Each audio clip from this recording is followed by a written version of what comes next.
નમસ્કાર દોસ્તો, કેમ છો? બધા મજામાં હશો? એક સરસ મજાની વાત છે જે આપની સમક્ષ હું રજૂ કરવા માંગુ છું. આપણું કન્ટેન્ટનું નામ છે સુસંસ્કૃત પરિવાર.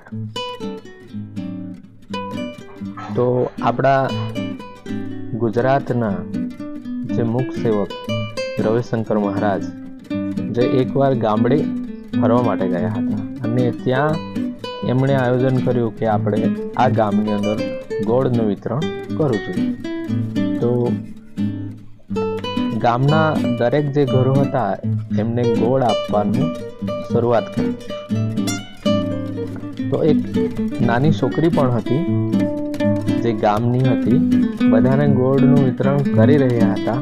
પણ એ છોકરી જોઈ રહી હતી પણ એ ગોળ લેવા માટે નહીં આવી. એટલે આ દ્રશ્ય રવિશંકર મહારાજને આંખો સમક્ષ આવ્યું. તો તેમણે છોકરી પાસે જઈને કહ્યું, બેટા તું ગોળ લેવા માટે કેમ નથી આવી? લે, આ ગોળ છે એ લઈ જા અને તું ખાજે. તો છોકરીએ કહ્યું, દાદાજી મારે ગોળ નથી લેવું. તો રવિશંકર મહારાજે કહ્યું, કેમ નથી લેવું બેટા? તે કહે છે કે મારી મમ્મી છે એ કહે છે કે આપણે મહેનત કરીને જ ખાવું જોઈએ.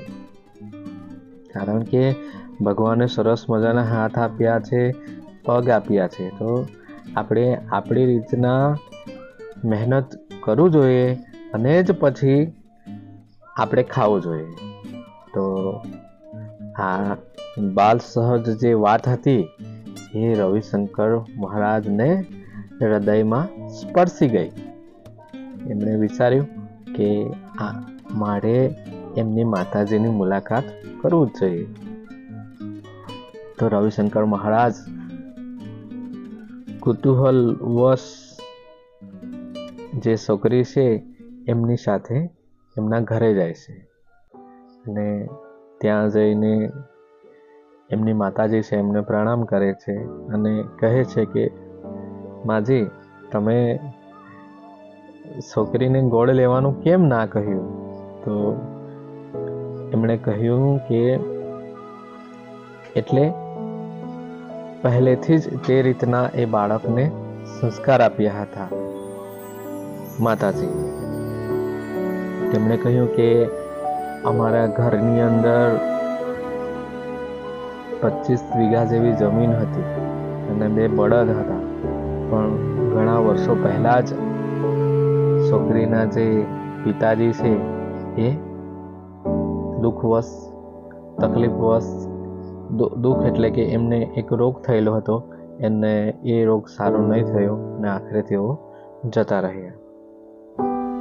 પણ જો એમના પિતાજી હતા તેઓ પણ મહેનતને જ પ્રાધાન્યતા આપતા હતા. એટલે બાળકીમાં એ માતા પિતાનો જે વારસો હતો કે જેઓ મહેનત કરતા હતા અને જે પુરુષાર્થ કરતા હતા, જે પોતાના હાથથી કામ કરતા હતા, એ વારસો બાળકીમાં પણ આવ્યો હતો. એ પ્રકારનું એમને વાતાવરણ મળ્યું હતું, પરિવેશ મળ્યો હતો. એટલા માટે એમણે જે ગોળ હતો એ સેવા રીતના કે એક મદદ, હેલ્પની રીતના રવિશંકર મહારાજે બધાના માટે આપ્યો, પણ તેમણે એ ગોળ એટલે નહીં લીધો, સ્વીકાર નહીં કર્યો. પણ ત્યાર પછી રવિશંકર મહારાજને એક વાતનું એ પણ ખ્યાલ આવ્યો કે જે આ જે બહેન છે એ બહેનને 25 વીઘા જમીન છે અને બળદ હતા, એ તેમણે એમનામાં પરોપકારની એટલી ભાવના હતી કે પોતે બધું કરી શકતા છે પોતાનું જીવન માટે, તો એટલું સીમિત રાખ્યું અને જે વધારાનું હતું એ ગામ માટે એમણે અર્પણ કરી દીધું. સરપંચશ્રીને તેમણે પોતાની જે જમીનો હતી એ જમીનો વેચીને જે કાંઈ પૈસાની ઉપજ થાય એ ઉપજ મૂડી ભેગી કરીને તેમને આપી દીધા અને કહ્યું કે આપણા વિસ્તારની અંદર પાણીની ખૂબ જ તકલીફ છે, તો સરસ મજાનું તળાવ બને, સરસ મજાના કૂવા બને, એ રીતના પશુ પક્ષીને અને ત્યાર પછી માણસોને દરેકને પાણીની વ્યવસ્થા થઈ શકે એના માટેની વ્યવસ્થા થાય. એ રીતના સેવાના ભાવે, નિસ્વાર્થ ભાવે, નિષ્કામ ભાવે એમણે એ મૂડી આપી દીધી અને પોતે એક સ્વાર્થ છોડીને પોતાનું જે સાહજિક જીવન છે તો એ જીવનને આગળ વધારવાનો પ્રયત્ન કર્યો. તો રવિશંકર મહારાજને બાળકીને જે મળ્યા એનાથી જે હૃદયને સ્પર્શી ગયા એમની વાતો કેવી હતી, પણ એમના માતાશ્રીને મળ્યા તો એમનાથી તેઓ ખરેખર ગદગદિત થઈ ગયા અને એમને એક વિચાર આવ્યો કે આજના કેટલા બધા મૂંડીપતિ વ્યક્તિઓ છે કે જેઓ પોતાનું સ્વાર્થમય જિંદગી જીવવામાં રચ્યા પચ્યા રહે છે, પણ પરોપકારની ભાવના કે ભણેલા સુસંગત ને કેટલું બધું હોય છે, તે છતાં પણ જે ગામડાનું એક વ્યક્તિ એમાં જે માણસાઈ અને માનવતા જે આટલી બધી હોય તો તેમણે એ પહેલી વાર વાસ્તવિક રીતના, યથાર્થ રીતના એ જોઈ તો તેઓ ખરેખર એ કાર્યને બિરદાવ્યું અને એ નેકપણાની પ્રશંસા કરી અને એ રીતના એ પ્રસંગ અહીંયા પૂર્ણ થાય છે.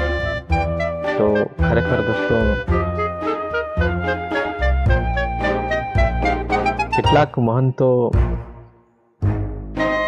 પૈસાને લીધે બગડી પણ જતા હોય છે અને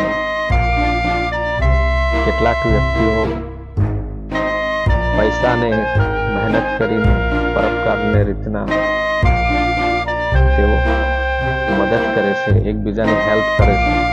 આપણા સમાજમાં જે કાંઈ ખરાબ વિપરીત પરિસ્થિતિ હોય તો ત્યાં સેવાના અર્થે કે બીજી રીતના તેઓ મદદ કરે છે. તો ખરેખર પૈસાનું મહત્વ નહીં આપવું જોઈએ આપણે, પણ આપણે માનવતા, માણસાઈને મહત્વ જરૂરથી આપવું જોઈએ. બસ દોસ્તો, વિડીયોને અહીં જ આપણે પૂર્ણ કરીએ.